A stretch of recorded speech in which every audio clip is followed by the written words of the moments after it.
Super awkward Funcast.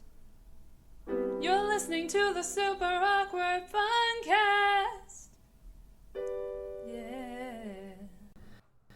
Hello, and welcome to the Super Awkward Funcast with your hostess, the mostest, Elle Latham, with the mostest propaganda. As usual, we're going to look at some notes from the dystopia, if you will, that we are currently residing in and have survived the worst part of it, I hope. But hey, we got monkeypox, so I mean, we had COVID, now we got monkeypox, so things are looking up. And what's great about monkeypox is that, again, it affects mostly men having sex with men, or whatever they call it, like men who have sex with men, and try to make that MSM. MSM is not happening. Please stop. I would appreciate it if you stopped. Anyway, monkeypox, we have another pandemic to be determined in the future. So we should just see where we're at, right? You know, just see where we're at with our great Poobah. That's not his name. Fauci. I can't even say his name without stuttering. I have to pull a Biden in order to do it. So let's get a Fauci update because he's spoken again. And he spoke with my favorite, Yahoo Finance. They had a little interview with him, so nice. And so we're going to start with the COVID shit because it's kind of old news and now we're going into the next phase, right? Okay, this looks kind of stupid. Let's see if I can get it to play. Listen here. Oh, this is a long one too, damn. This is going to be most of my episode is just like playing clips. This is a clips show. Probably because I thought I was losing my voice today because I started work again, which was fun. But I have to use my voice a lot at work because I work from home on the computer and on the phone, ostensibly, sort of, through the computer. Anyway, I thought I was losing my voice, so it's probably best that I clip this show. Just give you clips because that's all you really need anyway. You don't need my fucking voice saying this is stupid. You know what's stupid, so let's see what stupid shit the troll has said. I will refresh. Dr. Anthony Fauci announced he is stepping down at the end of the year. Fauci has been working at the National Institute of Allergy and Infectious Diseases since the Reagan administration, capping off a 38-year career. Joining us now is Yahoo Finance senior healthcare reporter Anjali Khemani, who sat down with Dr. Fauci this morning. Anjali. That's right, yeah. Dr. Fauci really, had a lot to say about, of course, the ongoing pandemic and all the stuff that we really have to continue to pay attention to. And most notably, the fact that living with this virus is something that is truly here to stay. It's here to stay, gentlemen and ladies. We are a very big country, a diverse country. We have 50 states and additional territories. And what had happened right from the very beginning has been a little bit of a discordance in response of different states and different regions of the country to what should have been somewhat of a more unified response in addressing how we are going to try and control this outbreak. From the standpoint, if you look at everything from the willingness to abide by public health recommendations, mask wearing, and avoiding congregate indoor settings, to the willingness of people to get vaccinated. It is really unfortunate.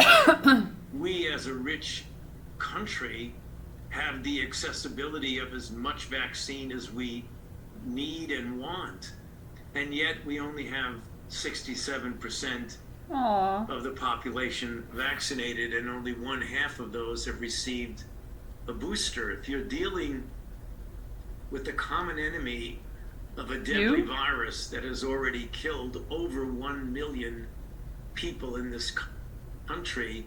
COVID related is not the same as COVID killing. Also, I just have to interject to say, oh no, 67%. I know you wanted 70%. You're crying about it. Oh, poor Fauci. You didn't do the job right. Oh no.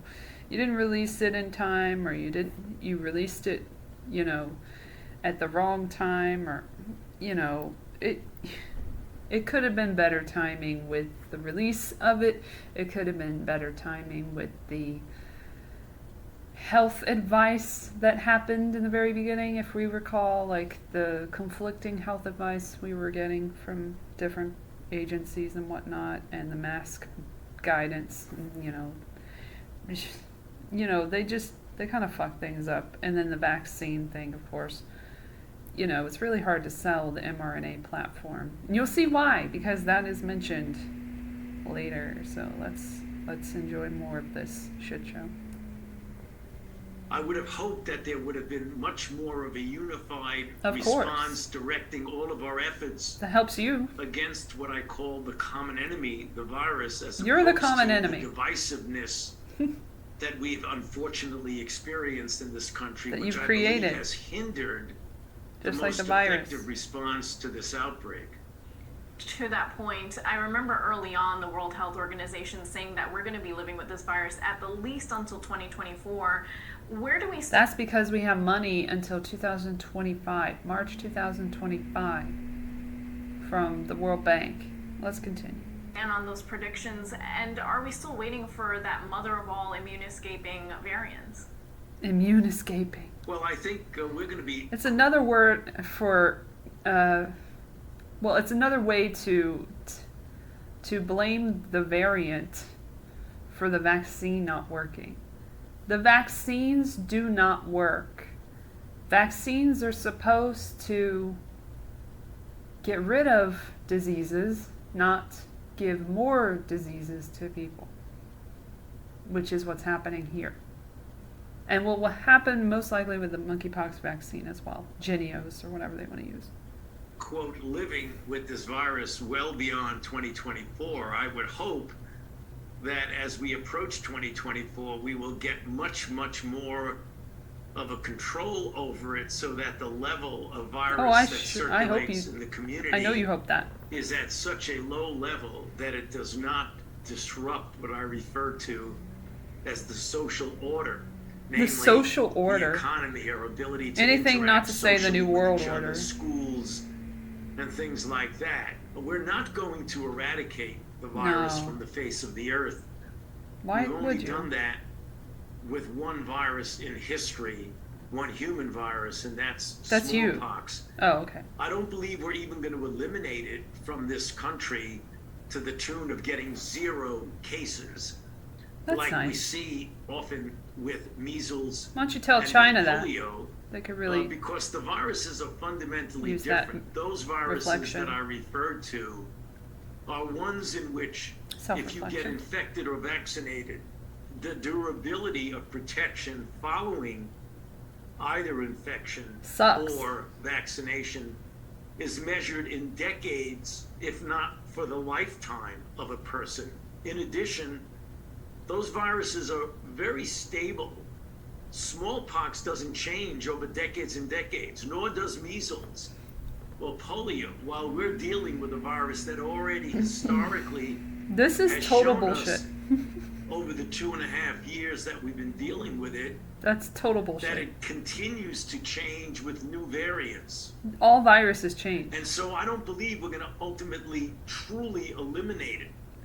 But what I do believe we'll be able to do, if we get more people vaccinated and pay attention always to the vaccinations, because it's working so well, is that we'll be able to get the virus to a low enough level that it doesn't disrupt us. And that may go on for years and years.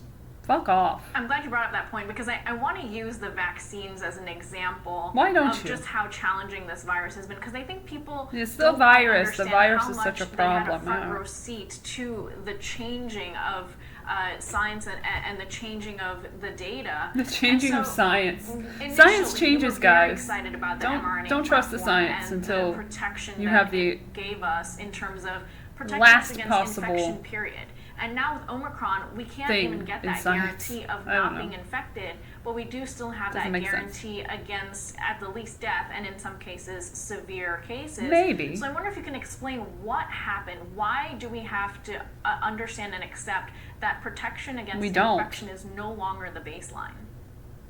Well, there are a couple of reasons. One relates to the durability of protection that wanes over a period of time.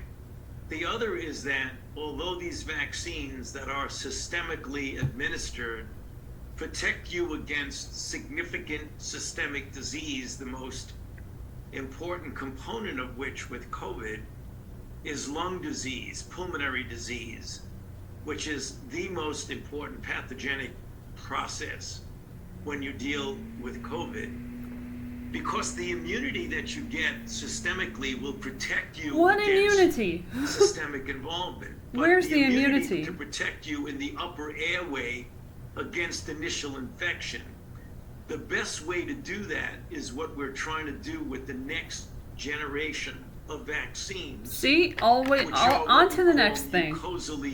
There it is, and we talked about that. Either with a nasal mist I don't know if we talked about that, but I discussed that at some point. That would give you protection right at I think it was the last episode we talked about this mucosal thing. The virus. When we get that, I believe, which was the next stage against infection will be much greater since the mRNA platform didn't work. We are currently experiencing. Oh, he coughed. Another part of that was this a virus real being bullshit move. Was initially just how many organs it attacked and how many taken aback by how much bullshit symptoms we saw. I wonder when it comes to long COVID and what we're seeing. You got to clear your throat for the bullshit. You got to get that bullshit out quickly. There we go. Seeing the Brookings Institute just saying that we have 2 to 4 million people out of work right now because of long COVID. How should employers be thinking about that? Is this a mass disability event that we're going to be a mass disability event for a long time to come? Well, we certainly need to pay attention to long COVID because it's a real phenomenon. It's real, guys. We're still learning a lot about it, such as what the true prevalence of it is.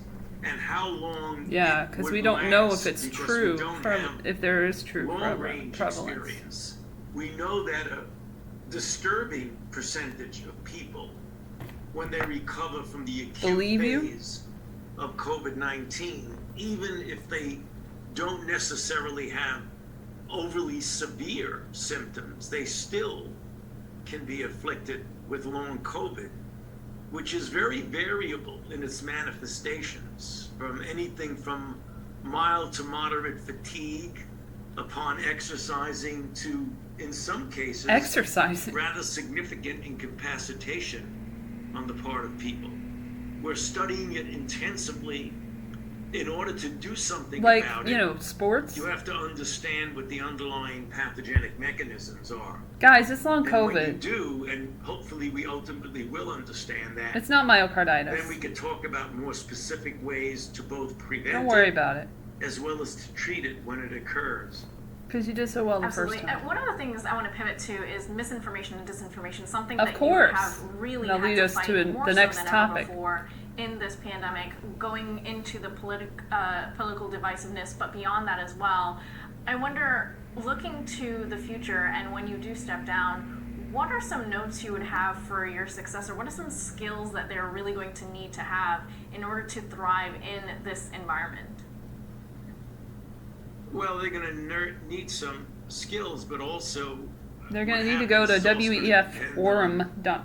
What happens on the outside, the degree of pushback against science. The advice I strongly would give is stick with the science and the evidence and the facts, and realize like you did in the beginning. More and more, and we are still learning every day, every week, every month. How do you stick to the science if you're learning more and more? And things change. Science changes.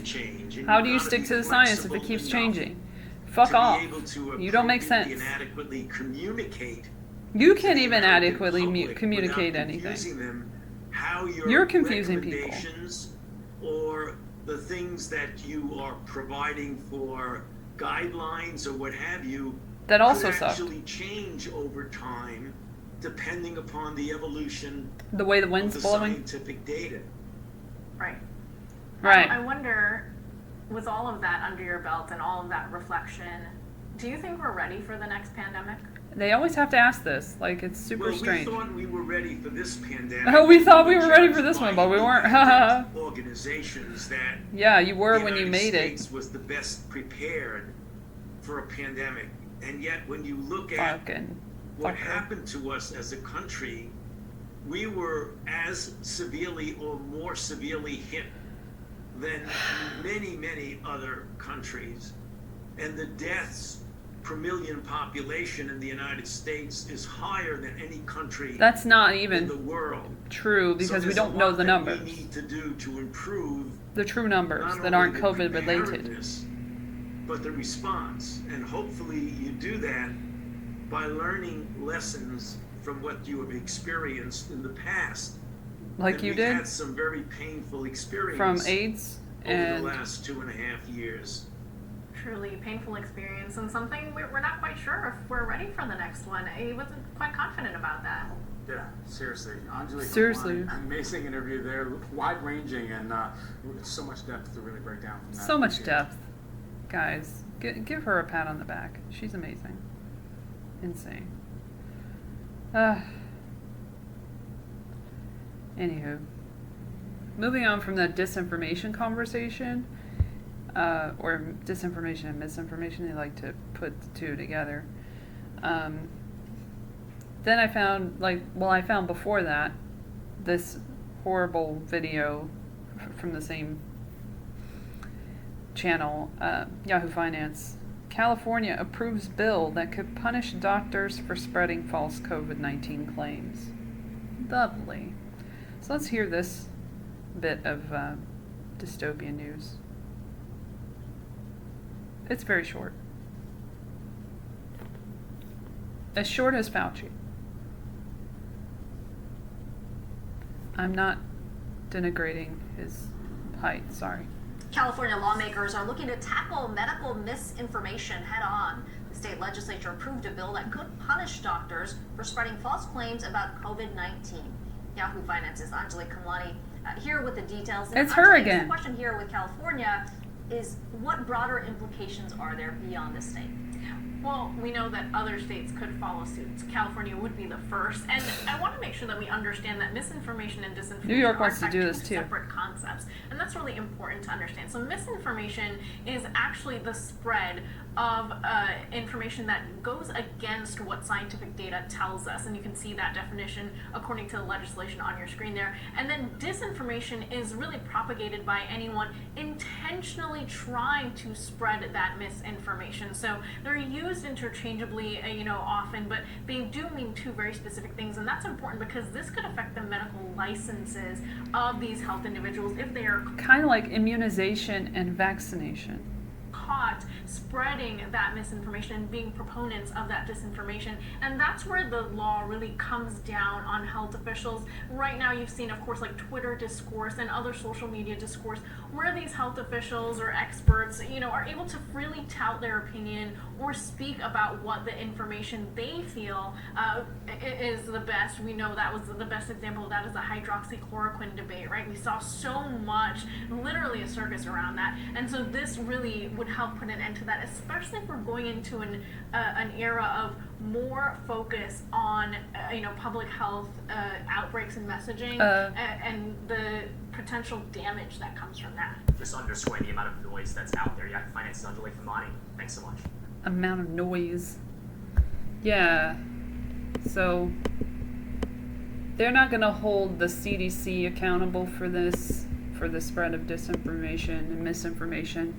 Whichever you like, that the vaccine is going to stop transmission of COVID-19. They're not going to hold them accountable for that, but they'll hold you accountable because you are more accountable than the public health agencies with power. That's where we live. Sad to say. That is the way it is. Now I had another link. I had a link because you might have heard this. Get this. So the US Open is happening. And this one's not brought to you by Pfizer. Not this time. No, it's Moderna. Oh my gosh, the first thing that comes up when I look up Moderna US Open is Snopes.com. Even on fucking Brave. Amazing. I love that. Okay, we got ad age from a week ago. Let's see here.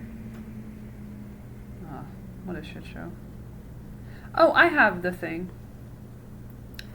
Never mind. This is it. Anyway, we'll look at this real quick. Uh-oh. I have no idea where I went. Where did I go? I don't know where my tabs are on this tablet. Oh, damn. Now I've bookmarked something. Technology! Oh, shit. Okay. Dang it. Ad age from 1 week ago, before the US Open. So this is like an introduction to the topic. Moderna's new US Open sponsorship extends marketing push beyond COVID vaccine. The biotech firm will use Billie Jean King to promote itself as a disruptor in the science of mRNA technology. This is pretty much the same article, but it's a different website. By E.J. Schultz, published on August 23rd, 2022. And this says I can't read it anymore, but it basically says the same thing as this other website. I guess I'll try and get it up on my phone, since I went to the trouble of finding it. Hold on. I'll say Moderna, US Open, ad age. That should bring me right there. Okay, so let me go ahead and read it in reader mode. That's alright. I don't need your paywall. Oh, maybe. No. I was a real dick about it. Okay, here we go. It's not. Okay. Moderna is upping its marketing game with a new US Open sponsorship as the biotech company seeks to raise awareness about the mRNA science that powers its COVID vaccine. The goal of the sponsorship and a new broader marketing push is to educate people about how the company is using mRNA for other potential medical breakthroughs that could be used to treat people with cancer, metabolic diseases, and other afflictions. Although Moderna has done other sports deals, including sponsoring a shot of the game promotion with the NBA and NHL to promote COVID booster shots, amazing, the US Open Pact marks its most extensive sponsorship to date, according to Moderna Chief Brand Officer Kate Cronin. She declined to disclose financial terms, but said the deal was signed for 1 year. Damn. We want to establish Moderna as a modern leader, changing medicine and pioneering mRNA, she said. And while that means moving the conversation beyond COVID, she said the timing of the US Open right before the fall season, when many people will be getting a COVID booster vaccine, marked the right time to push the broader message. The sponsorship comes as Moderna leverages a new endorsement from Billie Jean King. I watched that video on the last episode of Fearlessly Authentic, so you should check that out. A new video starring the tennis great pays tribute to changemakers. Yeah, I watched that shit. While referencing her pioneering feats, including changing the way women get paid. The approach ties into Moderna's tagline, "This changes everything." Oh, boy does it, but not in the way you think. The video will run as an ad during ESPN's coverage of the US Open. It was put together by TBWA, Moderna's lead agency. We want to align ourselves with disruptors and change makers because that is what we are. Moderna is not a pharma company. We are a health technology platform company, said Cronin, who joined Moderna last year, gave her soul over then, after serving as global CEO of WPP-owned Ogilvy Health, or maybe she didn't have one in the first place. We have mRNA technology that we believe will solve for many different diseases beyond COVID. It doesn't even solve this one. It's amazing, the fucking level of confidence for something that doesn't work. It's astounding to me. The astounding bravado and ego attached to something that does not work, does not do what it's supposed to do. I'm flabbergasted. Moving on. Her marketing approach is to use what she calls edutainment, educating people while you entertain them, or propaganda, better known as. At the US Open, Moderna will have a booth where people can sign the lens, which is meant to mimic a tennis tournament tradition of players signing their names on TV camera lenses after winning a match. At the booths, Moderna will collect contact information, no, that's not creepy, to build its community of followers whom it plans to regularly survey about health matters. That sounds fun. And really start creating a relationship, whether they like it or not, Cronin said. Not with that part, I added that. Because for our brand to be successful, we have to really remain what I call relentlessly relevant, she added. COVID won't always be top of mind, and we are not a COVID company. We just profit off of it. We are so much more than that. The company uses simple language to communicate the potential of mRNA. Social media videos use strand imagery in a visual depiction of how mRNA works to direct viewers to a website called aboutmRNA.com that provides information about the science and how Moderna is using it. The phrase, which stands for messenger RNA, refers to the process by which molecules transmit genetic information to make proteins. Moderna's website touts its mRNA expertise, including how its platform with its speed, scale, and flexibility is uniquely suited to tackle current and emerging pathogens that threaten global health. Except this one, because it didn't work. But don't worry about it. It's still fine. Everything is fine. So when we get past that one, that little bit of propaganda, there's another piece of propaganda that I found about the same subject. Let's see how different it is from that. Okie dokie. So that would be from fiercepharma.com, which has all the latest news on what's going on with Big Pharma. This one's a day later, so this one's from Ben Adams. He wrote this August 24, 2022, at 9:25 a.m. And its title is Moderna hoping to serve an ace with its new booster, taps Billie Jean King for its U.S. Open campaign. And then it says, as Moderna is gearing up to run a new COVID booster campaign this year in the U.S., like an ad campaign, like it's all advertising. You notice that? Like, this isn't helping people. This is promoting shit to people. All right, people? It has scored tennis legend Billie Jean King as part of its U.S. Open sponsorship.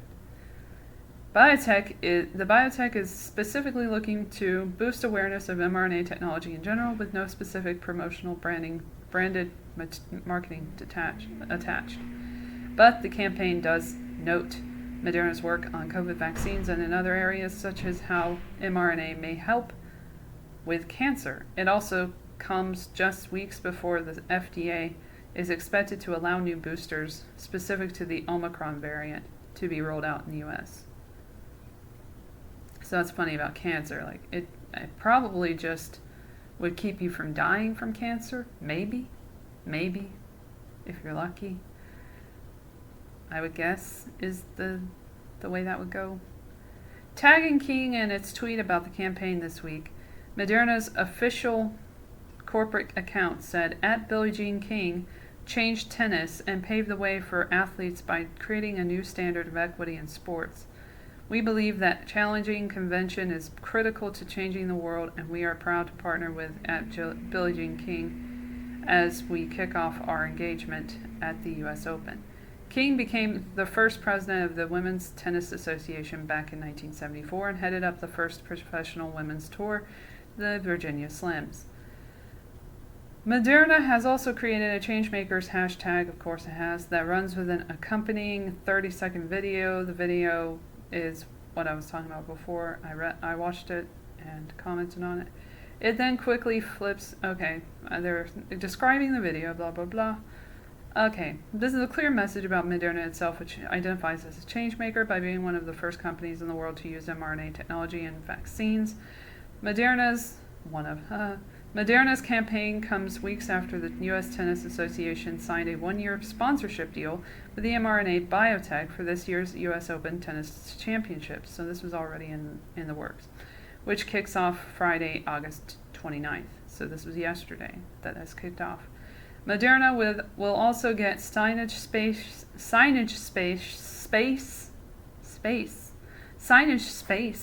Why is that hard to say? At Arthur Ashe Stadium and aims to spread the message about its mRNA work. Moderna just this week finished its submission to the FDA for a new emergency use authorization, because we're just handing those out now, for its tweaked COVID vaccine. They keep saying it that instead of the other thing.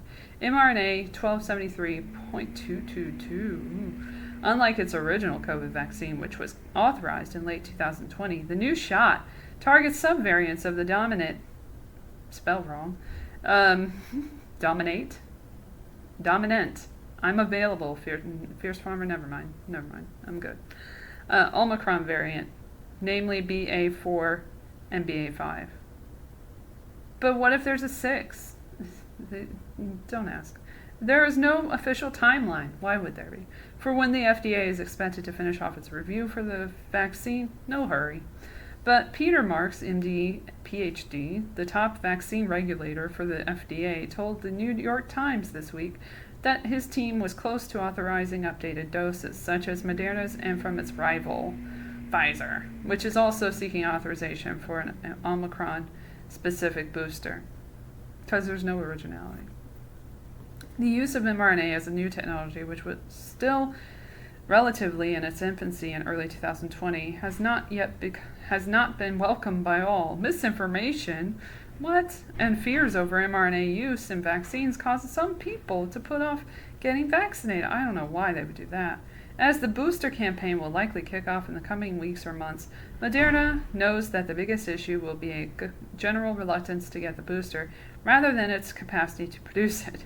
The U.S. Open sponsorship should help here, and will also go some way to boost its own credentials outside of just COVID vaccines, given that its mRNA tech has the potential for use in a range of infectious disease and potentially in oncology and other diseases as well.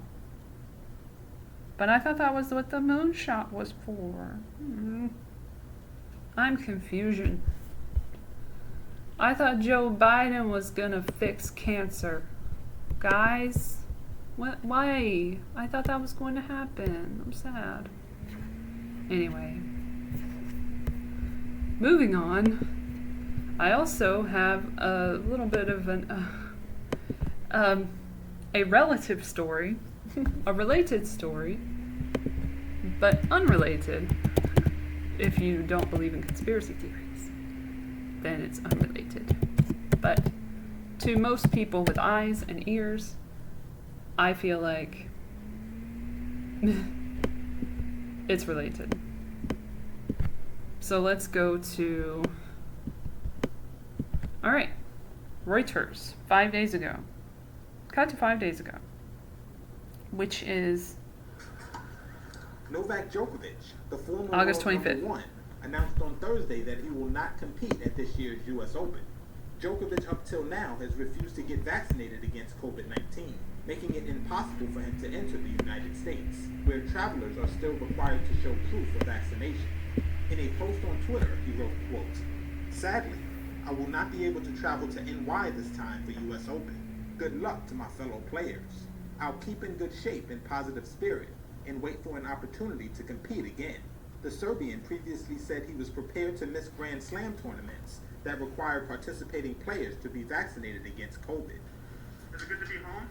His position led to the 35-year-old being unable to defend his Australian Open crown earlier in the year. Oh, yeah, we know that whole thing. You can't probably hear it that badly, but I have my Tornado on, my air circulator fan thing. It's not at the highest level because I'm recording in the evening after 7. No, it was like 6:50 when I started or something like that. But, and you'll probably hear the fucking door because people keep coming in and out of the fucking building and shit. But anyway, the Vornado is on barely, and I must endure the uncomfortableness that comes from having a hot day, but not as hot as the next day. My gosh, it's gonna be hotter tomorrow. And then the next day, oh no. No. And like 100 degrees in a couple of days. This is all relevant. I'm getting to something. We have not had hot weather like this all month of August. We have not seen above 93 or 4 degrees all August. But suddenly in September, it's like, fuck, let's go out with a bang. Summer. And, you know, it's just summer. It's nothing else untoward happening here. So that leads me to this article, which is not really the point, like the article, you know, but like the fact that it's happening, that we're experiencing this. There's a lot of like stuff that I'm reading about the temperatures and like how it's going to cause fires to happen, maybe more danger of fires and stuff. And I'm like, okay, which might be kind of on purpose, but let's move along.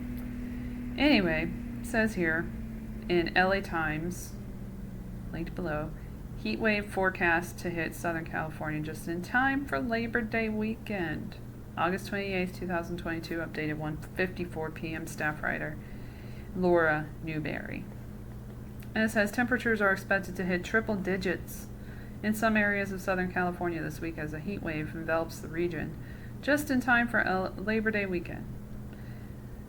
And temperatures are forecast to be an oppressive 10 to 15 degrees above average starting Wednesday. Isn't that funny how it's like one day it's this degree, then the next day it's like 7 degrees higher, and then it gets to like 15 degrees higher, like not 15, 10 degrees higher, whatever.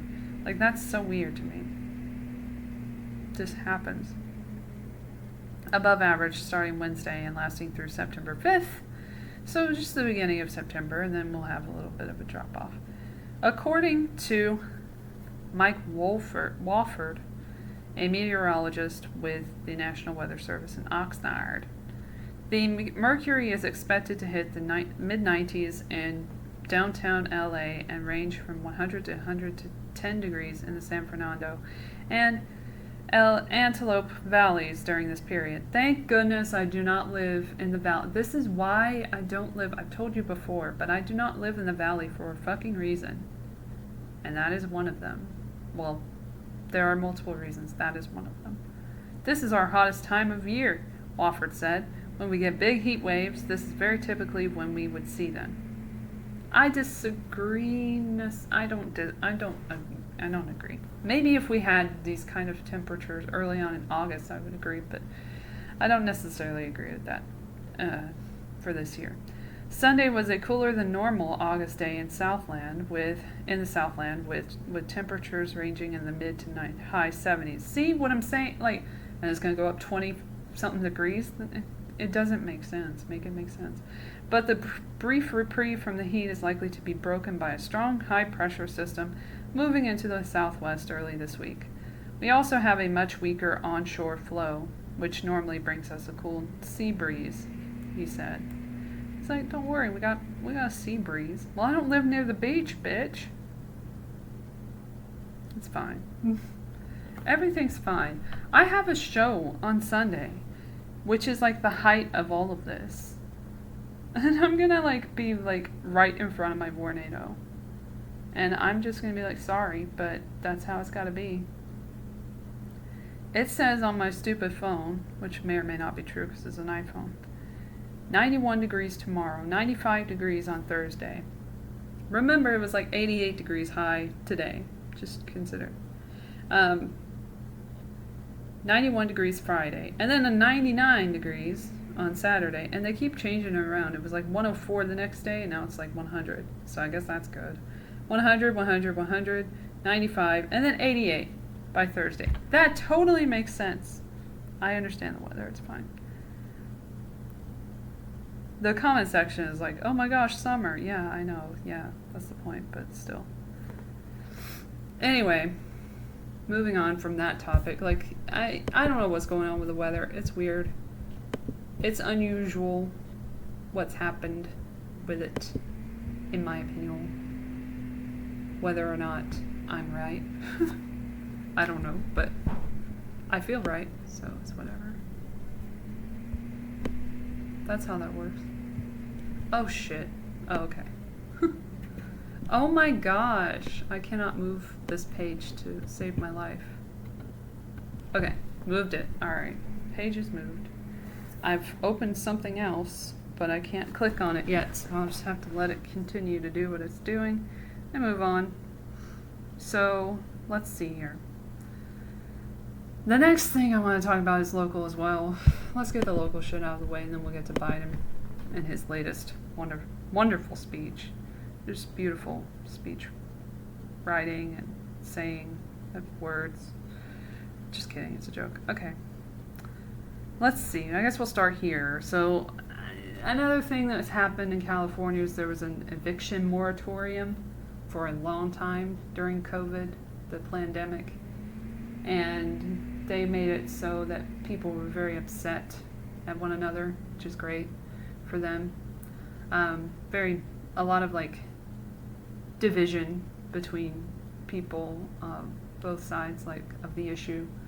One being like, oh my gosh, like what about the landowners and the landlords and stuff? And then other people were like, fuck the landlords, I don't want to pay my rent, you know, and then it would just be extremes going back and forth, whatever. So anyway, this is kind of about that. So I found this from Newsbreak, which is an app that I have that I don't have to give data to, which is nice, on my phone. And I get some stories, local stories from paywall sites like LA Times, and this is one of them. And it's by Summer Lynn from 2 days ago. More California cities enact rent control to protect tenants, upsetting apartment owners.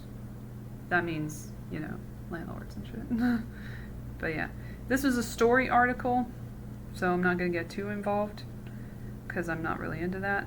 But it says at the end, or not at the end, but it says here about the rent control. It says, rent control has long been a tool to protect people from being priced out of their homes, but with California's rents rising, and this is every day, they're like worried about rent control, about rent in general, like this, that, and the other. It's like tenants every day, and they're talking about it in the market and everything, the real estate market. And it's just like, damn, just calm down for a second. And then today they were like, oh my gosh, there's too high of rent in this place and stuff. So just a whole lot of fear porn when it comes to this. I will say that I, full disclosure, do have rent control. And if I did not, I probably would not be able to live here. Because while it's a massive amount of money overall, luckily I have a roommate to split it. Not even split it, but like they have a room. I don't need privacy because I don't have sex. You know that. Yeah. Not even with myself. So, but I still try to have as much privacy as possible by not showing what I'm watching and stuff when he enters the room. Anyway, he'll hear this and he'll be like, "Yeah, that's true." So anyway, what I'm saying is, you know, my apartment. Okay, I'll full disclosure. Fine. It's like $11.95 when I first moved in. And I moved in with a roommate. And it's a 1-bedroom. And there's a plane, but let's ignore it. That was in 2013. It's been 2 weeks since, no, it's been almost 10 years.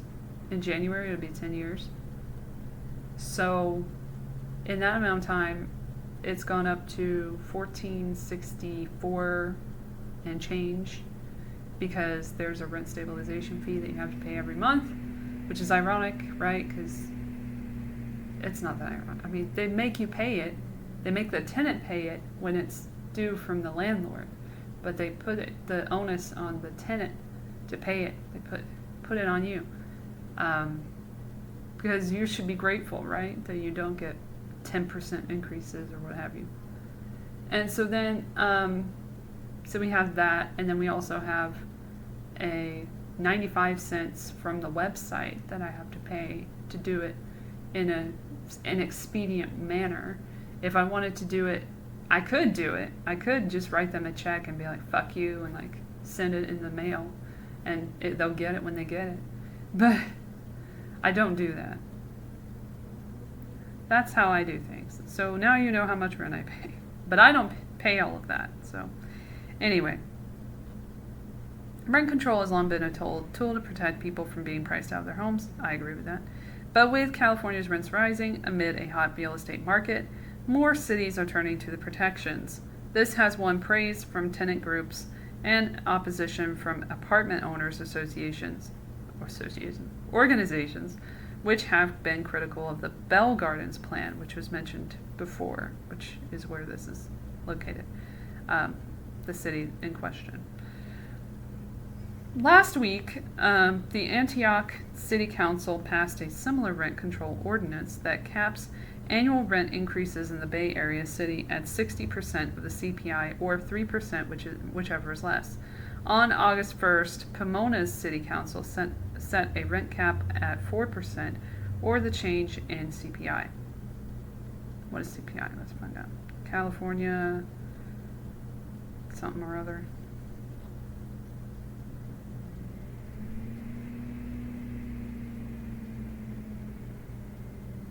I don't know, something California related, I guess. Anyway, Santa Ana adopted a rent control ordinance in November, limiting increases to 3% per year or 80% of the change in the CPI. The city of Oxnard capped rent increases at 4% per year in April. And in November, Pasadena residents will vote on their own rent control measure. Some California landlords were allowed to bump their rent starting August 1st, yes, by as much as 10%, the maximum annual increase under Assembly Bill 1482, a statewide law passed 3 years ago.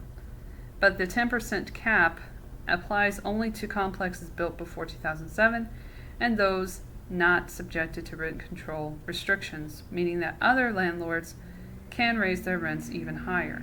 By the way, mine is from like 1962. It's a pretty old building. Cities and counties across California have also passed local ordinances protecting against no-fault evictions. AB 1482 protects tenants who have lived in their apartments for at least a year. Bell Gardens City Manager Michael O'Kelly said the city's ordinance needs a final vote scheduled for September 12th.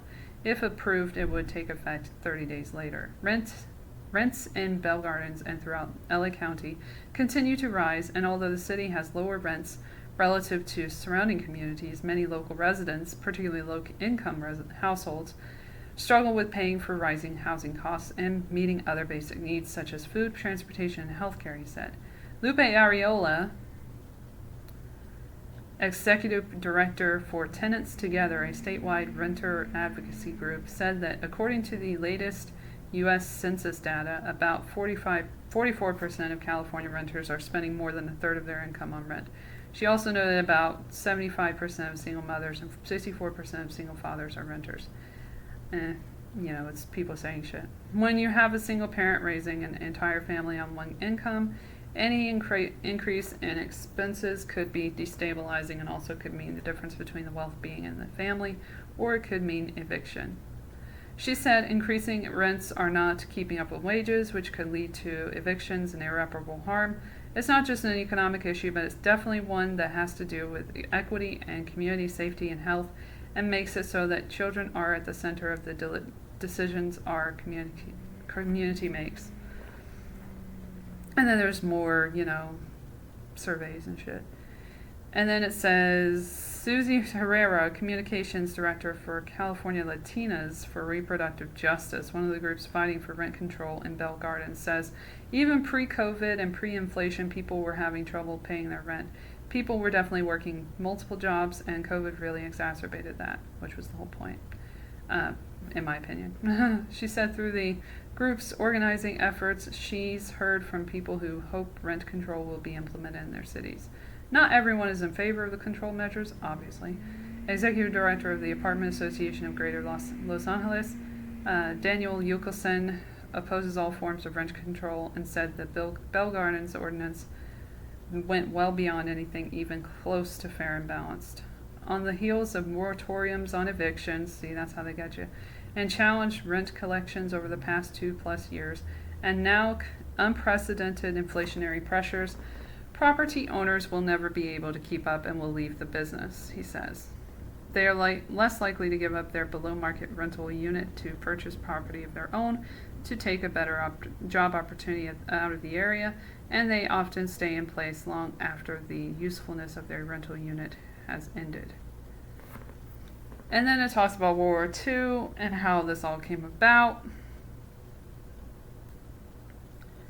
And then they said Santa Monica, for example, was one of the first California cities to adopt rent control in 1979, but Santa Monica Rent Control Board member Anastasia Foster said laws across the state have been hampered by the 1995 Costa-Hawkins Rental Housing Act. It bars rent control on condos, single-family homes, and buildings constructed after 1995, and prohibits vacancy control, allowing landlords to raise the rent to any price for a new tenant after the previous one has moved out, which is what they're going to do with me, for sure, even with this. You know, they have on the building outside, it's like $2,095 for a one-bedroom, I think, is what it said. Like, it's definitely more than $2,000, which is more than I pay because of this. So these people who move in are getting kind of fucked, you know. Anyway, Foster pushed back on the notion that landlords won't see enough return on their investments because of rent control laws, even if there's a pinched year or moment in time for the entire whatever the word is, economy, you know, the thing, which includes landlords. The effect felt is not the same. There are tenants who have to make decisions between paying for groceries or for medication. I don't think buildings worth millions of dollars are the same level of risk as our tenants. Okay, and to that I would also say, like, medications or food, like, something, I don't want to say everything is, like, related or whatever, but a lot of the food that we eat makes us sick. So there's things that can be done individually that will help you stay healthy enough that you might not need as much medication. Just putting that out there for anyone who needs to hear that or wants to hear that. And then it says, you know, about the nationwide eviction ban, blah, blah, blah. Basically, they come to the end and they say, this has changed the city of Bell Gardens, its history. In none of these years that I lived here was anything ever done for us tenants until we picked up our voices and united. We accomplished this big victory.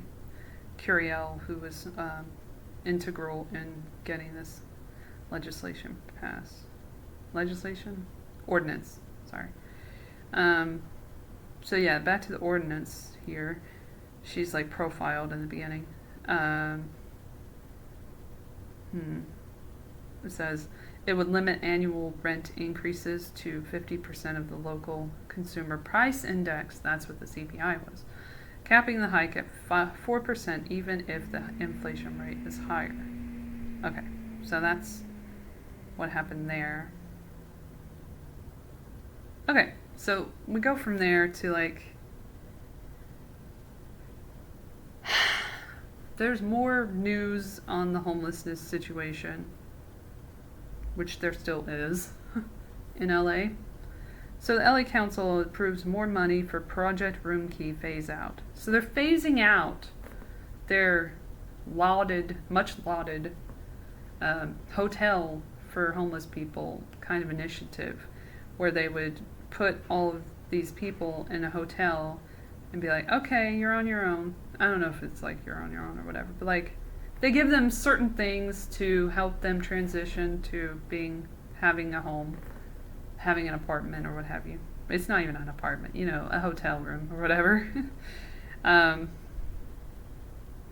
then now they're talking about how they're going to get rid of all that. So here's the legislation there. This is from Hey SoCal, City News Service Incorporated, from Newsbreak. They just come up a lot on newsbreak.com. Okay. The LA City Council authorized $2.9 million. Oh, this is from 3 days ago. Okay. In additional funding Friday for the demobilization of Project Roomkey, a housing program created during the coronavirus pandemic that is winding down. Because everything's fine now. Everybody's got a home, they're all happy and thriving. Sure. The council also voted to temporarily extend the program at its 3 remaining sites, the Highland Gardens in Hollywood, Airtel Plaza Hotel in Van Nuys, and the LA Grand Hotel in downtown LA. The Airtel Plaza and Highland Gardens sites will shutter on October 31st, Halloween, and the Grand Hotel site will close at the end of January. The council previously authorized $2.5 million to provide housing navigation services to program participants. As of last week, 725 people remained in the program. On Thursday, housing officials provided the council's Homeless and Poverty Committee, because that exists, with a report on helping those remaining residents find permanent housing elsewhere, including the use of demobilization tracking tool and housing fairs. The committee chose not to approve an additional $3.1 million requested by the LA Homeless Services Authority to support the navigation and placement of residents exiting the program. This is the ultimate challenge of the homeless system, Molly Reisman, acting co-executive producer of LASA, told the committee. Even though it sounds like a lot of money, it's an incredible amount of scarcity given the sheer numbers that we're trying to serve. Reisman added that while the extension of Project Roomkey has allowed LASA to serve more people, it has also widened the need for permanent housing resources because people enter the sites without connections to vouchers or permanent housing programs. They need that assistance of a rental subsidy of some sort, and they need to find a unit, she said, and those are both big challenges. As of July, 323 residents had been matched or are in the process of receiving an emergency housing voucher, but more than 200 had not yet received a voucher or been entered into a housing program.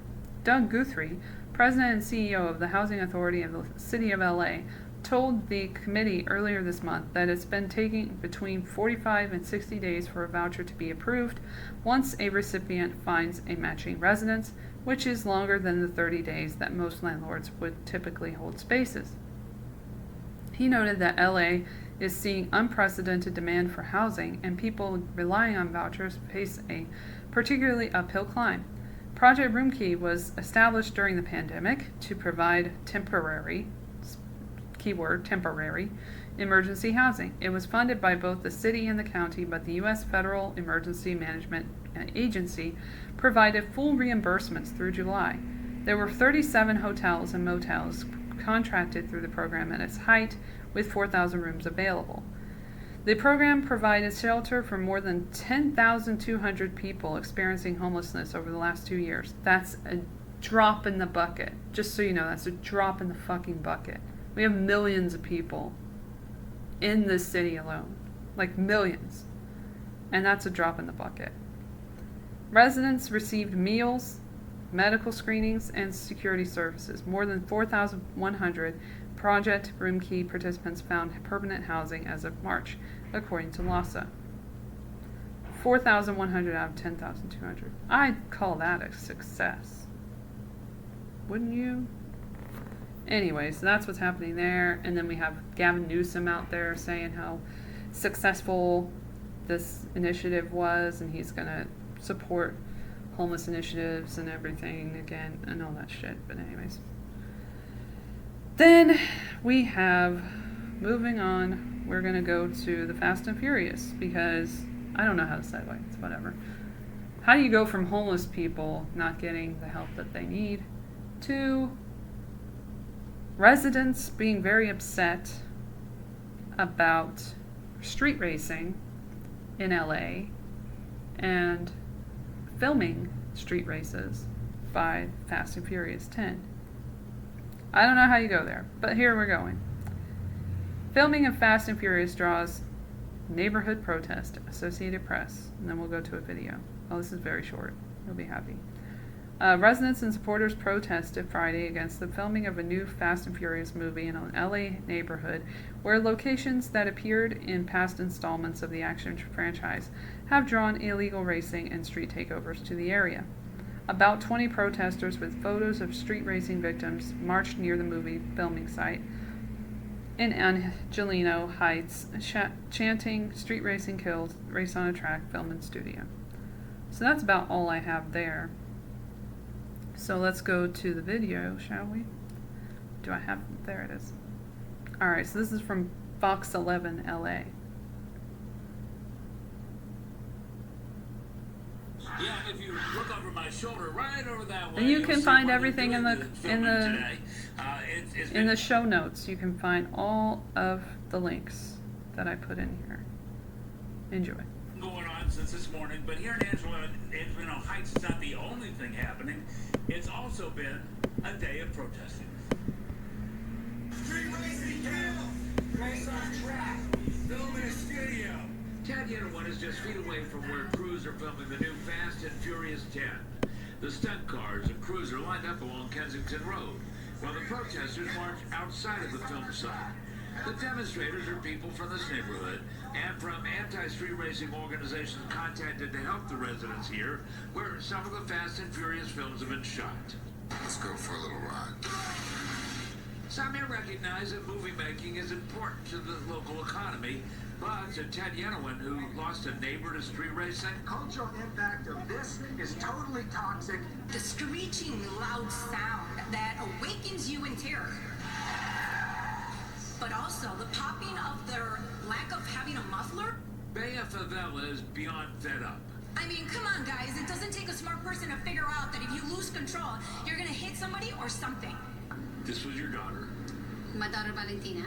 This is the last picture you ever took with her? Yes, the last picture we took together. Lily Trujillo Puckett's daughter was killed when the driver of a car she was in decided to speed race. She started a nonprofit called Speed Racing Kills. She came here to support the Angelino Heights residents who, among other things, want their street re-engineered so that the dangerous driving can stop and the people here can sleep. Puckett believes re-engineering could help. The poor people that live here have to live with all the noise every night. And every day, they have to look at this. We've tried reaching out to Universal Studios. So far, we have still not gotten a response. In Angelino Heights, I'm Hal Eisner, Fox 11 News. That dude has been at it for a while.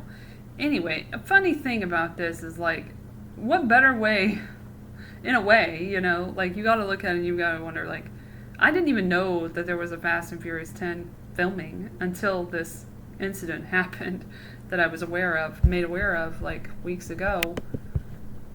From Newsbreak or whatever, saying like, oh, people were upset or whatever. I was like, that's a good form of promotion. I mean, any publicity is good publicity, you know what I'm saying? I totally forgot to do this fucking article, by the way. I'm so sorry. But LA, you know, another LA council win here. This is back to we're going to circle back to the homeless initiative thing. And say that this is an article from Newsbreak again, Hey SoCal, and this is from 3 days ago from City News Service. That's who is always named as the article author or whatever. Oh shit. Don't do it. Don't do it. Don't do it. Stop it. That was a mistake. I knew as soon as I did that I was going to regret that. Anyway, that's coming up soon. That's a little preview. But anyway, LA Council seeks affordable housing incentives gosh, she's tired. In affluent areas, which is not going to piss anyone off, you know? In an effort to create more affordable housing in higher resource neighborhoods, the LA City Council called Friday for preparation of an ordinance that would incentivize affordable housing projects in such areas. Only 14% of the affordable housing units permitted in the last decade in LA were located within high resource neighborhoods, rich, while 86% were in neighborhoods deemed low resource and high poverty. I want to make sure that balance looks a little better in LA going forward, said Nithya Raman, who I voted for and immediately regretted doing so because she went ahead with going along with the vaccine mandate that we had to suffer through for a very good long time. So fuck you, Nithya, whatever the fuck your name is. I don't even care anymore. Nithya Raman. She introduced the initial motion in August 2021 along with Councilman Marquise Harris Dawson. The council voted 12-0 Friday to direct the Department of City Planning to prepare an ordinance that would expand incentives for projects located on land already zoned for multifamily housing, with a focus on commercial zones, transit areas, and corridors. The city would also incentivize projects on publicly owned land, parking zones, and land owned by faith-based institutions. The incentives could include ministerial approval for such projects, meaning the permitting process would be streamlined and the project given approval as long as it meets certain objective standards. The council also instructed the department to report back on recommendations for a local incentive program, increasing the number of affordable units for projects in higher resource neighborhoods. About 76% of LA's highest resource areas are zoned for single-family homes, while only 18% of the high segregation and poverty areas are zoned for single-family homes, city planning officials said last year.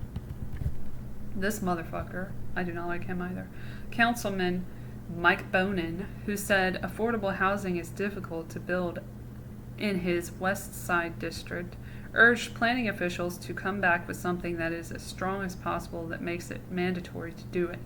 The council called for options to create an affordable housing overlay zone that Rahman said would ensure affordable housing projects in higher resource areas are economically feasible for developers, as it costs more to build housing in wealthier neighborhoods.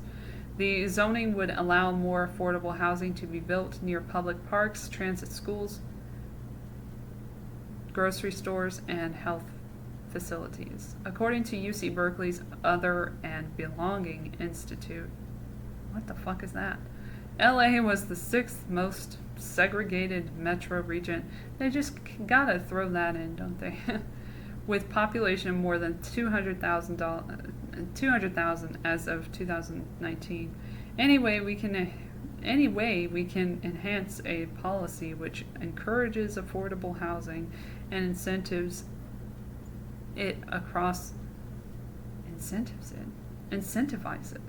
whatever, that's fine. It's just a quote that he fucked up, but fine. Unless he said that, then he's an idiot if he said that. Okay. All right, Mitch O'Farrell, you're a dumbass. Anyway, it across city equitably is a good thing. Not any 1, 2, 3, or 4 council districts should shoulder the entire burden of the production of affordable housing. It should be citywide. That's more fair and equitable. That's one of the council people. Mitch O'Farrell, another shit one. They're all shit. They all suck so much. But people aren't very happy about that. And that's going to cause even more division. Yay. Good for everybody. Glad we have that going on. I guess I did have this other article. But I wanted to... How do we segue to that? Oh wait, I have that. I don't have that in here. I was supposed to have this in here, but I think I got rid of it at some point. You don't know what I'm talking about, but anyways. I'm going to get a thing. You know, a thing. Well, first, I'm going to say, this is a Stat News article. I'm just going to read little bits of it, because we don't have time for all that. But it's called Will Low Dose Vaccination Stretch the Monkeypox Vaccine Supply or Backfire? Yeah, we're on monkeypox now. The new AIDS at the moment. This is from an opinion article, so we're going to read the facts, because that's what we deal with. By Philip Krause and Luciana Elle, Borio, August 9, 2022. So I read this, and it was interesting. Okay, so they say here, the most important thing in here that I wanted to focus on is vaccines by themselves won't solve the monkeypox outbreak. Concern over stigma associated with monkeypox has made it more difficult to target messaging. That's not the point. I'm trying to say something else. But it definitely won't, because it doesn't stop monkeypox.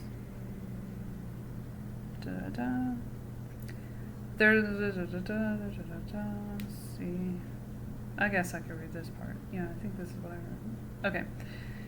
Okay. The largest study to support the proposed strategy of intradermal immunization that they're doing involved a total of about 150 people who received both doses.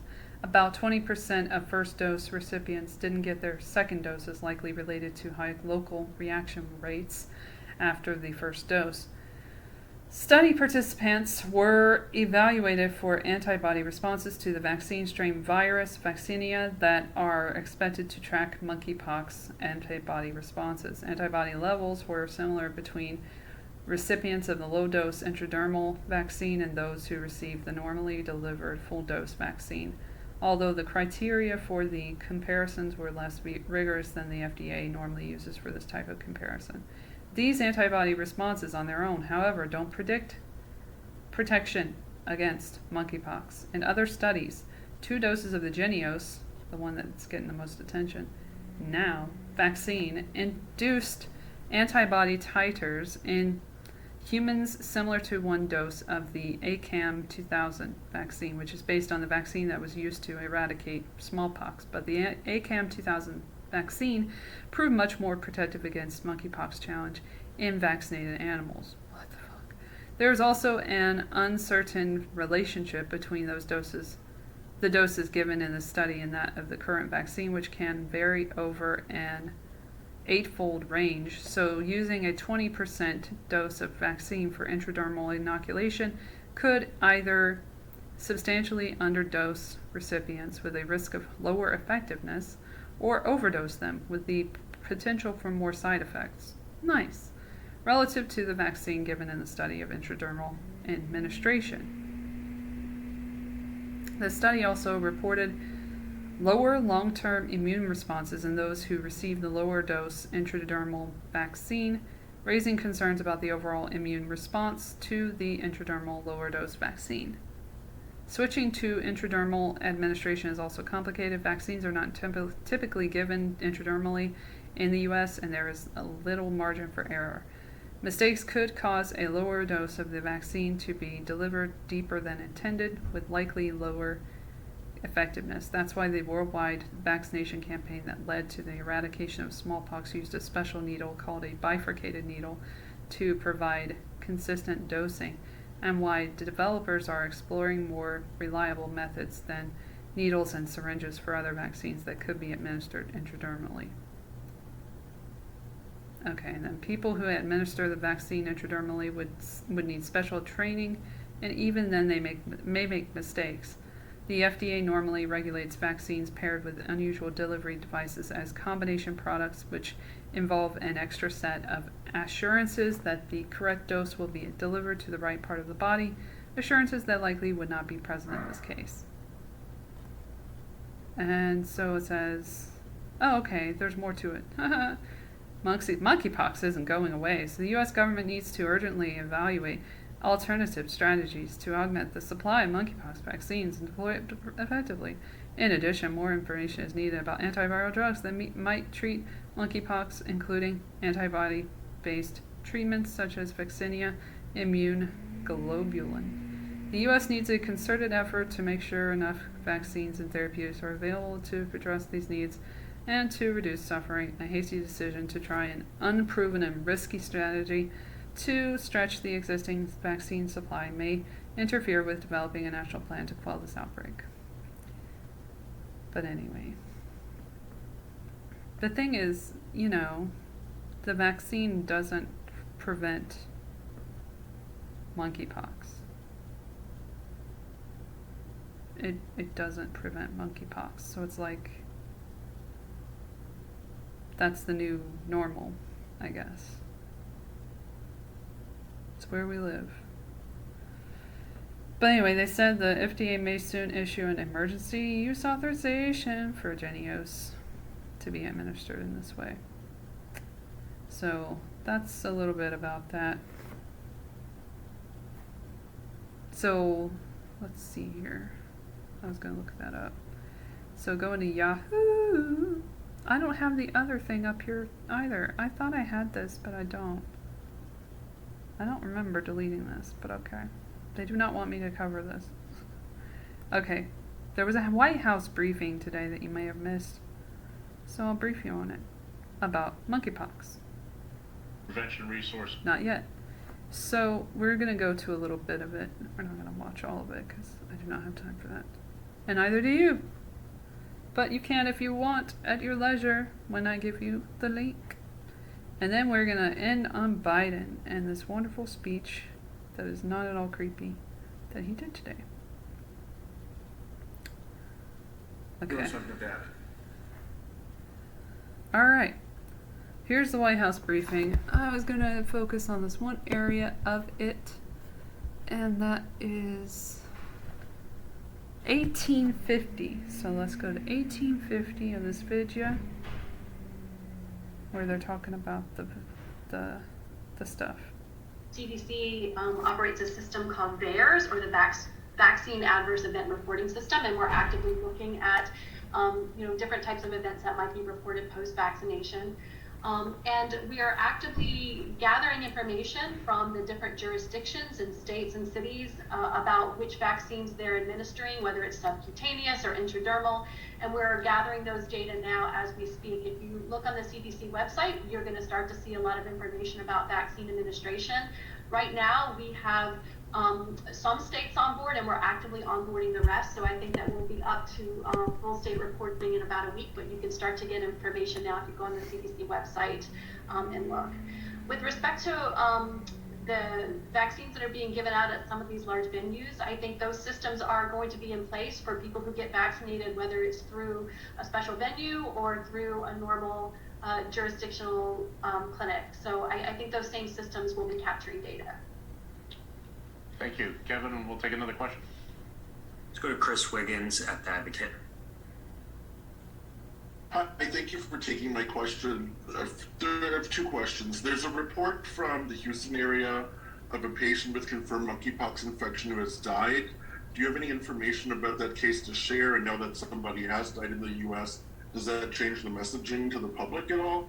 And then looking beyond Southern Decadence, people who attended the events in Charlotte the weekend before last reported not seeing many signs indicating where monkeypox vaccines would be available, and those who did find information had to walk to satellite locations a distance away from the events, making it inconvenient.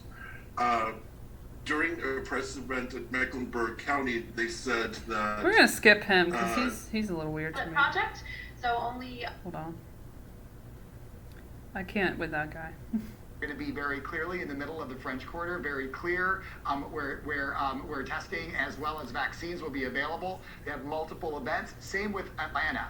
They've promoted already through the networks of Black Gay Pride, and they're actually building on some great success in Atlanta. Fulton County just you gotta have categories, guys.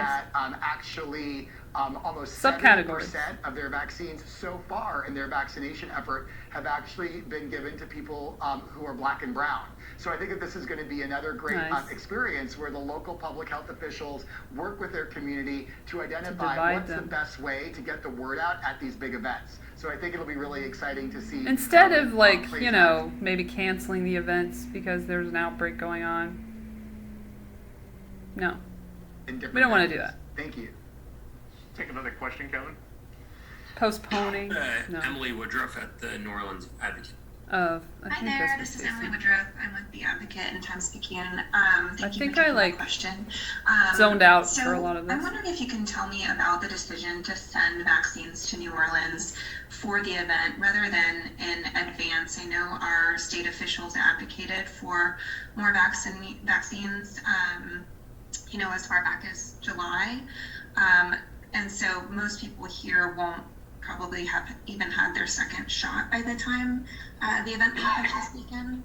So can you tell me about that decision and just how people should think about their level of protection going into this? You don't have any protection with the Let vaccine. me start with Dr. Deskalakis to talk about the different Pride events and also the pilot that we've talked about and the importance of reaching out to people to use them to vaccinate those with at risk to monkeypox. Great, I'll start, and I'll make sure Dr. McQuiston doesn't have anything else to add, so I'll hand the baton to her after.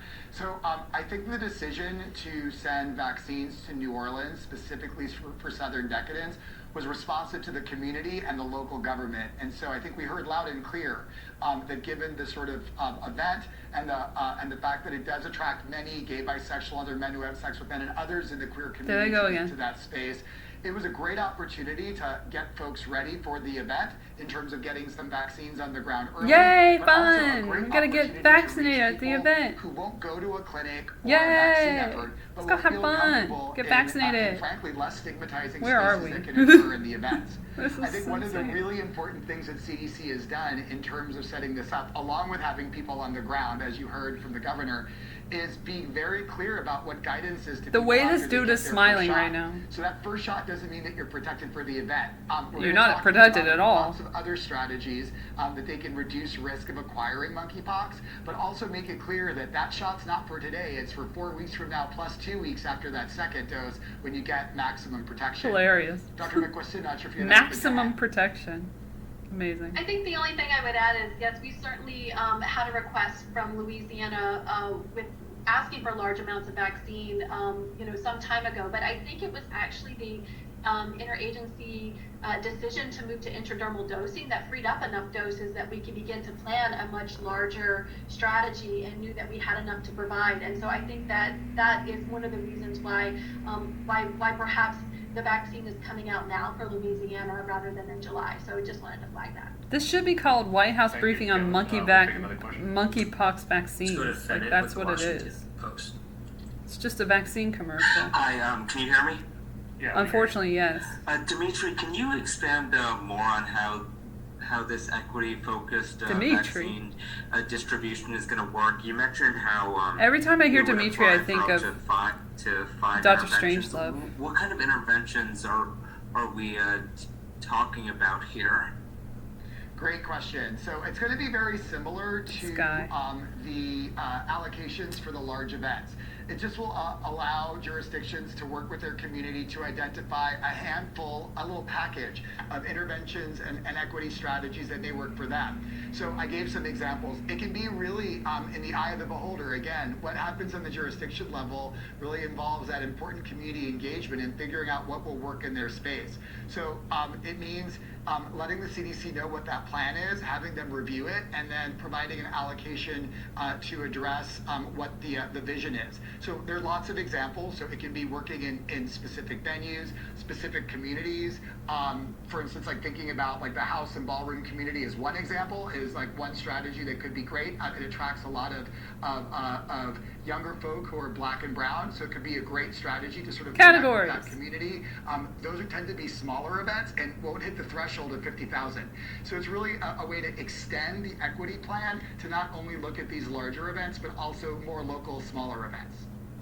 Where the fuck are we? Okay, by the way, if you were wondering who these people are, there's Javier, I don't know how to say, Javier Becerra, Secretary of Health and Human Services for some reason, even though he had no fucking experience in that in California, where he was whatever the hell, Secretary of State or some shit. I don't remember exactly what it was, but he was something here. And then John Bell Edwards, from the governor of Louisiana, and Don O'Connell was the assistant secretary for preparedness and response for the Department of Health and Human Services. And then we got this motherfucker who was just talking, Dr. Dimitri Daskalakis. Yep. Monkeypox response deputy coordinator for the White House. And Bob Fenton, that dude that I did a little thing about him. Monkeypox response coordinator, who doesn't speak as much. Interesting. Let's skip to something interesting. At it yet and would benefit from it, but making sure that the educational measures, all of the information that they need to stay safe is something that can be provided along with it. So it's an opportunity to meet people where they are, and one of the things that was discussed, it's also an opportunity to reach those who might not have equitable access to vaccine in where they live, and where they're able to access care normally. So Dimitri, I'm sure you have something to add to that. Thanks, Jenny. I'll just add that, I think clear messaging is really the cornerstone of how this outbreak has been approached, specifically to gay, bisexual, and other men who have sex with men. And regardless of the event, other men who have sex power with men, to allow them to make decisions that will help them prevent transmission or acquisition of monkeypox. And so I think we have really good evidence as an example from a morbidity and mortality weekly report that was released last week that showed that gay, bisexual, other men who have sex with men are actually taking steps in their behaviors to reduce risk. And so it's less about the event and about the people and their dedication. Risk of what? How many people died? I thought that dude said it was like one person. We're seeing clear signals that this community is doing that. Plus, with vaccine availability, this is a fabulous opportunity for individuals to get their first dose. So all in all, I think that the decision is local, but at the end of the day, I think that the community, is speaking with their feet, asking for vaccine, as well as with their actions, reducing some of the behaviors that could lead to acquisition of monkeypox. Kevin, we'll take another question. Last question. Let's go to Spring Wilson at Fox in. I didn't watch all of it here. Like, it's 30-something minutes. I'm skipping. Do you hear me? Yeah, we hear you. Unfortunately, yes. Yes. With all vaccines, of course, you guys know better than I do that there's a lot of hesitancy. So how do you get people to embrace taking the shots? You can't? Let me first start with Isn't that what they're here for? And Dr. Quiston, and then I'll ask Dr. Daskalakis to add to that. Daskalakis! No, I appreciate that. The monkeypox vaccine experience has been one that has been quite surprising to me personally at CDC. There has been no shortage of individuals lining up wanting vaccine from the very first moment that monkeypox was reported here in the United States. It's been keeping up with that demand that I think has been the challenge. So we've not really seen a lot of vaccine hesitancy. I think as more vaccine gets in arms and people become protected, we'll be able to focus in on maybe who is elected to not get vaccinated and what information can we provide to them that might help change their minds. And so I'm sure Dimitri has some ideas on this as well. I mean, I think you covered it great, Jenny, but I'll say that, really looking at what we are seeing in terms of vaccine administration, I want to raise up that Fulton County finding where really taking steps to address equity means that their story is a lot different than other parts of the country. So like I said, they actually just put out data that almost 69% of their vaccines that have been given so far are in people of color. And it just shows that really the way that you build confidence is by really making vaccine accessible and making sure that we elevate voices of people who are getting vaccine and speak to the community. So I think that really our next chapter here is not about vaccine hesitance, but about vaccine confidence and making sure that we build in systems that really improve equity and make sure vaccines are getting not only in arms, but in arms of people who really need it. Nobody needs it. With that, I want to thank you for joining us today, and especially I guess he's just the Governor host. Edwards for joining us today. And all the questions as we work together. He's reading a sheet of paper. Government to ensure that we vaccinate those at highest risk, and today's briefed equity events. He was just writing this. Thank you. Have a good day. Wow, that's the guy in charge of things. And the woman who was speaking from the CDC. The woman who was speaking from the CDC was Captain Jennifer McQuiston. the CDC Monkeypox response incident manager. So she's the manager. Okay. So that happened. That was the thing that happened, and I watched it. And you had to listen to it, and I apologize. No, I don't. But anyway, I forgot to mention the metaverse, because there's metaverse news, but you probably are aware of it. MTV, what is it called? VMAs came out. They happened. I saw them in the corner of my screen on YouTube. They were trying to promote it to me, and I'm like, do you know who I am? Alright. So I did find out that there was a metaverse component to it that was getting a lot of buzz, and not in a good way. But a lot of people were talking about it. So I'll go over that real quick. Basically, it was Eminem and Snoop Dogg, Illuminati puppets, allegedly. Sabrina Tapa one day ago from the streets. So here we go. Alright. Eminem and Snoop Dogg bring viewers into the Bored Ape universe at the MTV Music Awards. I went to this because I can't show you the performance, because I'm not a video podcast. So this will give you an image of what happened, at least. Okay, rappers Eminem and Snoop Dogg transported fans to the metaverse at the 2022 MTV Movie Awards. I want it to be the Movie Awards. Music Awards. And it's actually not supposed to be that either. It's supposed to be Video Music Awards, but they forgot the video part. That's fine. It's whatever. This weekend, transforming into Bored Ape characters during their high-octane performance of the song From the D to the LBC, which was first released during Ape Fest 2022, which is a thing that happened. The track started with the rap icons, shifting from a marijuana-fueled haze to a polychromatic metaverse where the simian rappers were flying in the air and spitting rhymes at a rapid clip. Oh shit, this is MTV, Eminem asked himself, suddenly jolted awake. Eminem quickly immersed himself again in the Bored Ape metaverse, which plugs the other side metaverse game that Yuga Labs is expected to launch soon, so it's a commercial. But Twitter users were unimpressed by the performance, with one commenter named Dragoneer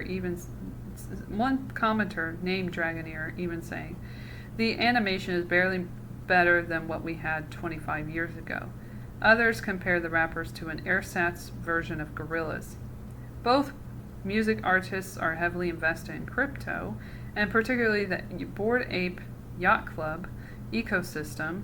What the fuck? With Eminem spending $450,000 on his ape and Snoop Dogg buying the highly valued NFT last December. The creators of the much-hyped Bored Ape Yacht Club announced the Other Side Metaverse game this year. It's a mashup of massive multiplayer online role-playing games and Web3, but no scheduled launch date has been unveiled yet. Think of it as a meta RPG where the players own the world. Your NFTs can become playable characters, and thousands can play together in real time, Other Side said. Other Side said that it hopes to be a collaborative like Dungeons and Dragons and give players an opportunity to constantly evolve, and iterate with the game. Iterate? You mean interact? It's fine. Don't worry about it.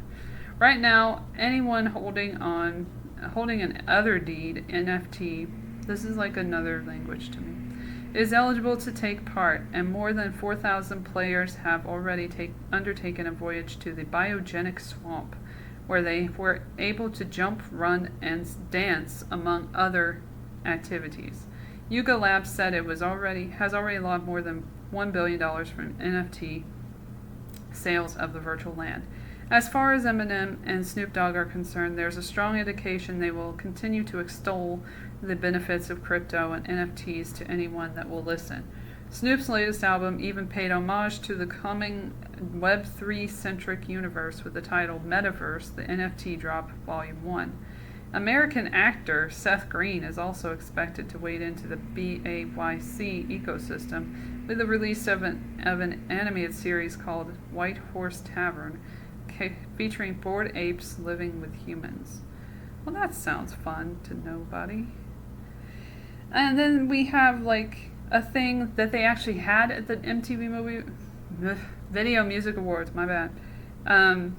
Where I had not even been aware that Veniverse had been like in the lexicon for so long, and that MTV had metaverse related shit, like content and stuff. So this was news to me, but this is who won the best metaverse performance. So enjoy this dystopian artifact.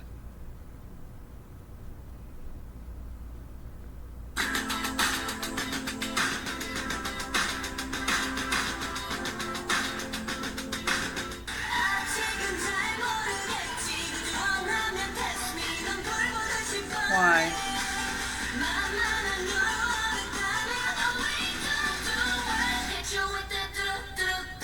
I hate that song, by the way. It's trash. This song is trash. I don't care if you like it. I don't. I just don't. I don't like this. This is trash to me. It's worse than industrial music to me. I turned it down because I can't.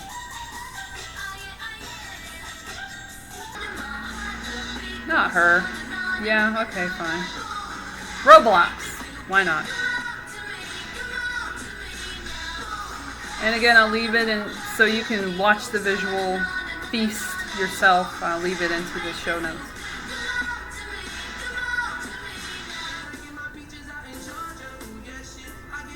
Who the fuck is Wave? I mean, what is Wave? Not who. It's not a person. Sorry. I don't know what these universes are. What the fuck is this? It's literally... What is this? I don't know what Wave is. It must be a game or something that they do. Oh, this is so annoying. I can't. Fortnite! I thought that was gone. I thought they were done with Fortnite, but it's still around. Going into the metaverse. This song is dumb as fuck, by the way. Do you like this song? I don't get it. It's boring as fuck. It's repetitive as fuck. There's no point to it. It's trash. At least this is a good song. Of course, they're in the Illuminati-ville. Roblox. The cool metaverse. All these games going into the metaverse. This song is old as fuck. Why is this a thing? Whatever, it's fine. That happened. I don't care who won. It doesn't matter. I think it was Blackpink or whatever. Which makes sense. But you had to endure that because I had to. I didn't have to. I subjected myself to that, as well as you, and I apologize. So here's some Biden to make you feel better, I guess. That's where we're at. Oh my gosh, I hate it here. Alright, on to the next thing. And that is the speech that happened today. Where is it though? I forgot where it is. A lot of things happened here, but I'm going to focus on a couple of them to spare you. So 4950 is where it gets weird. When he comes up and he addresses the crowd in the background a lot when he's on camera. So he's like back towards the camera a lot of the speech. And this speech was in, let's see here, he's discussing his Safer America plan to reduce gun crime. And I don't know where the fuck he is. Sorry. I don't care. It doesn't matter where he is. Let's move on. So this is Joe Biden introducing that. And can't help himself in the beginning of this, but to say something outrageous that I'm sure no one in the mainstream media gives a shit about, unless they're from Fox.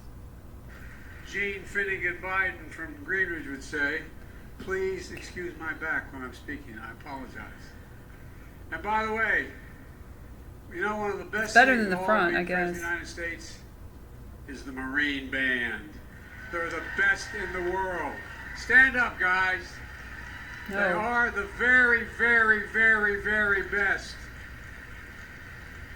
They can not only play, they know how to fight too. God love you. Thank you for being here. Thank you for being here. Well, thank you very much. Thank you. How are you, baby? How old are you? How old are you? Almost double figures. Well, look, folks, it's great to... Yeah, let's just ignore the fact that he just, like, randomly, like, saw and heard... Well, he heard her. Fair enough. Like, he heard her say she loved him. And then he looks at her and says, "How are you, baby? How old are you?" To a child. What does it matter how old she is? She loves you or whatever for some fucking reason. Move on. Like, why? Why focus on that for even a minute? Oh, because he likes children. That's why. Because he has a serious thing where he has assaulted children on camera, and that's just the shit he does in front of us. What does he do behind closed doors? Well, you'd probably have to read his daughter's journal for that, but you won't get to. Great to be here in Wilkes-Barre. I mean that sincerely. Wilkes-Barre. Okay, whatever. Well, thank you. Well, thank you so much. Mayor Brown, thank you for the introduction and the passport to this great city. And Mayor Cognetti, we're almost near him. We're almost in heaven. We're almost in Scranton. I wish almost. I was almost in heaven. Being raised in Scranton, they used to say, you're going down the line. Any rate, you know. Any rate. Okay. And what a leadership lineup you have here in Pennsylvania. I want to thank your outstanding governor, Tom Wolf. Tom and I have been friends a long time. He's truly one of the best governors in the United States of America. Okay, good for him. Then we're going to go to 5520. Well, we could go to before that. What my crime plan is all about. You know, I call it the Safe for America's plan. And both your members of Congress voted for it. It's based on a simple notion.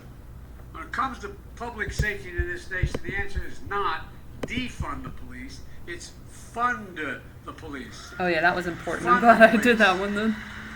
Everybody's going to be talking about that one. We expect them to do everything.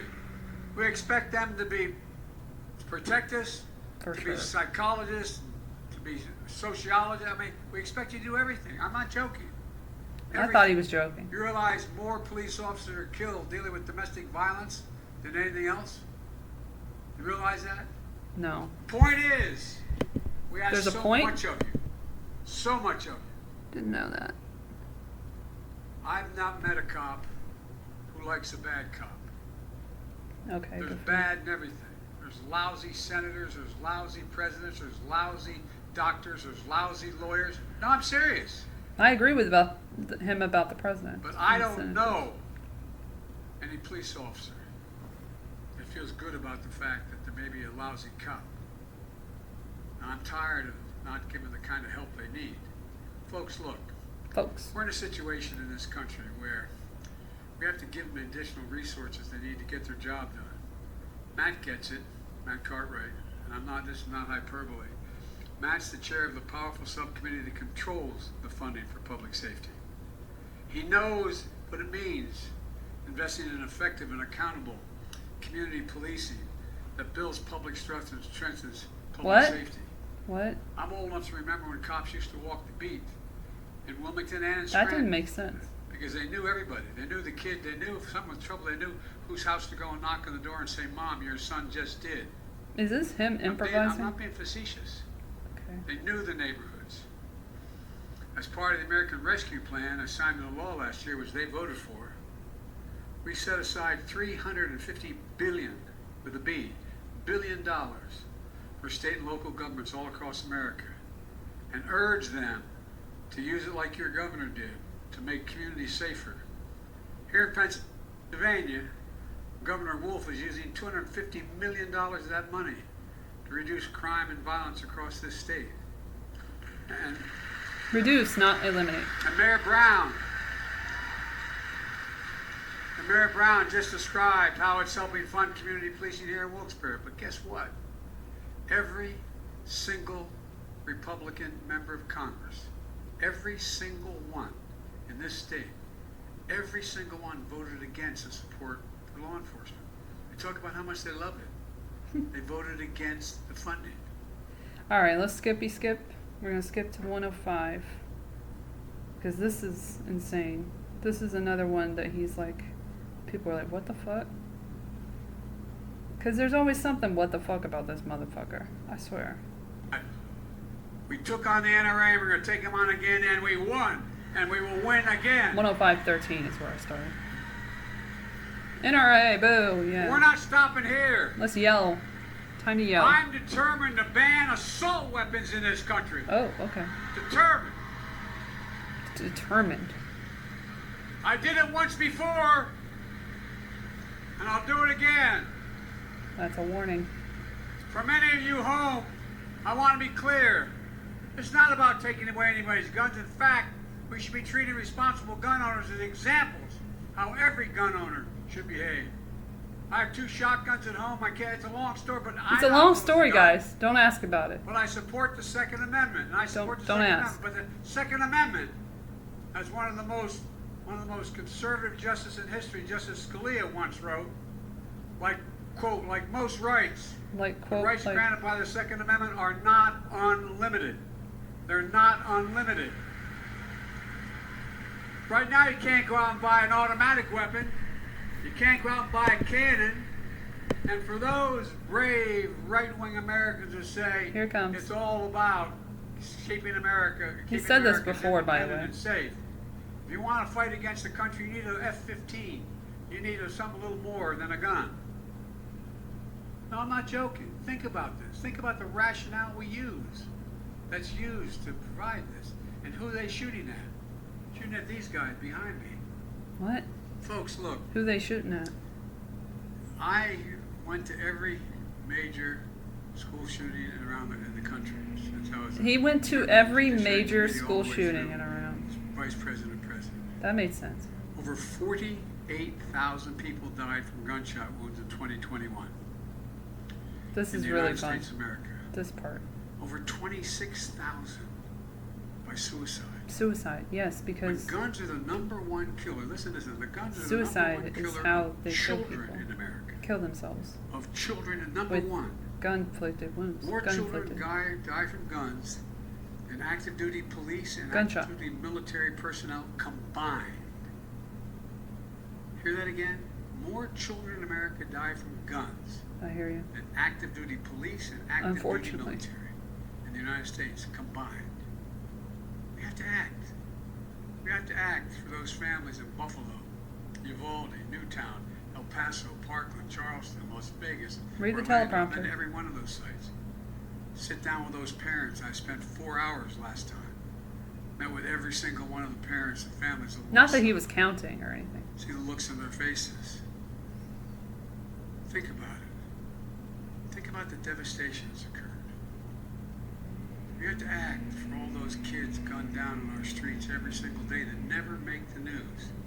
There's a mass shooting every single day in this country, in the streets of America, every single day. You have to ask. You have to act so our kids can learn to read in school. Ask, act, instead of learning to duck and cover. Literally, schools all across America. I'm pretty sure they're still learning to read, though.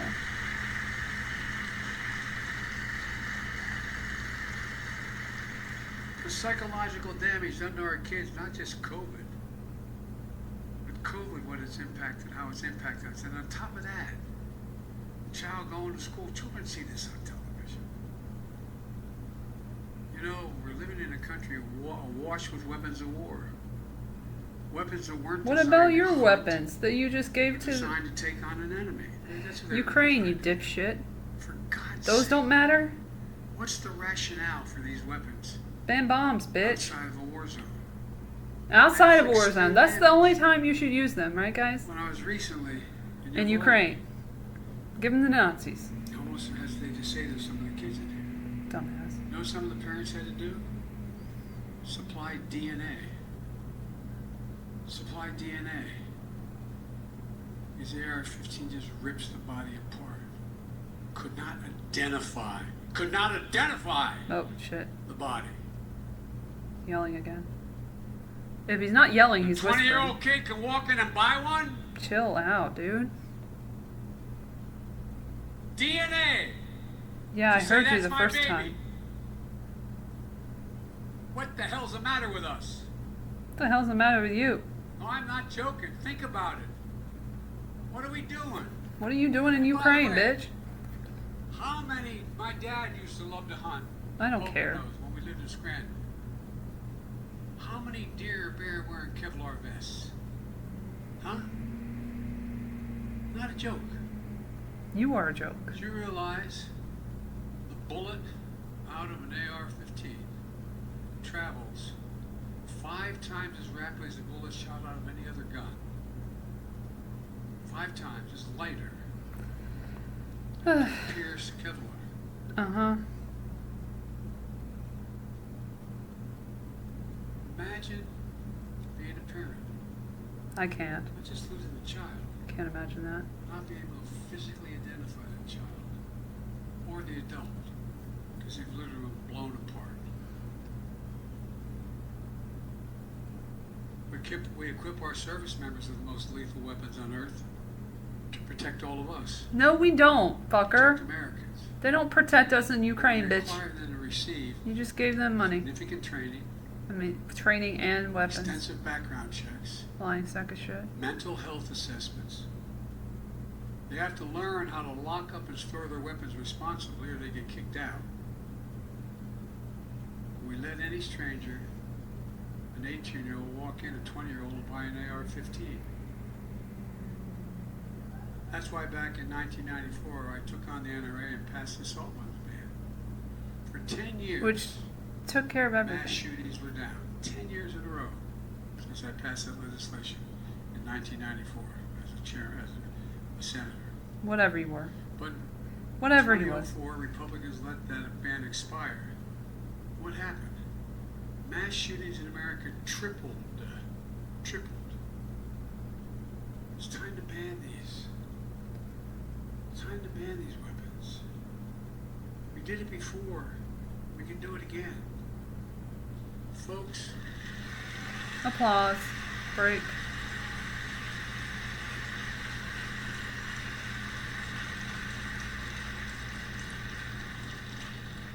It's time to hold every elected official's feet to the fire and ask them, why for banning assault weapons, yes or no?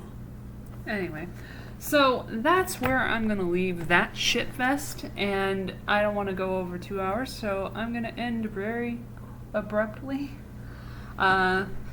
Nazis in Ukraine, totally fine. Dude getting an AR-15, not fine. So, yeah, F-15s. So, beware of the government. Because you will never win against the government. You will never win against the government, is what Biden says, and Biden knows what he's saying. Just like we do. And he interjects himself in this speech. You gotta watch it, just for the lulz.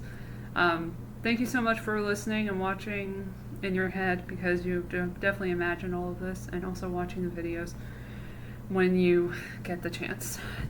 And I love you, and sleep well, patriots. Compadres. Sleep well, compadres. Bye.